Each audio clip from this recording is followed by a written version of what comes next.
Vivencias y aventuras de Evaristo Aguilera. No, Samantha.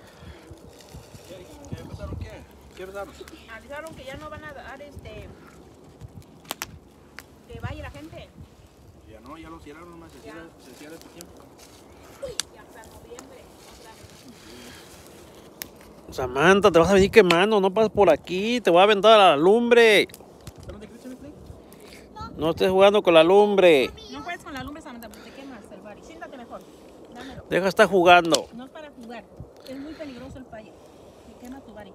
Ya siéntate. Aquí es justo ya. Dale, quítate.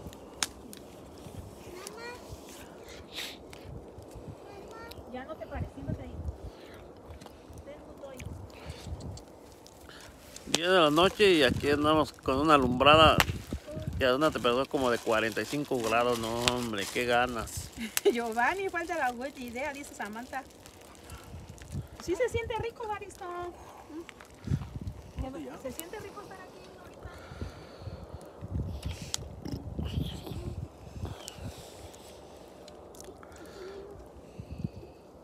Comiendo McDonald's.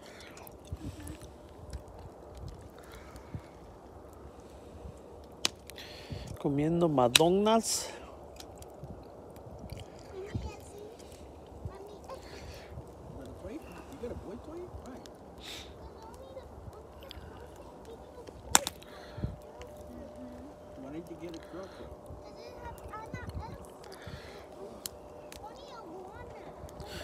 ¿Dónde andas, Melo? ¿Dónde, Melo? ¿Lo metiste o qué? ¿Dónde?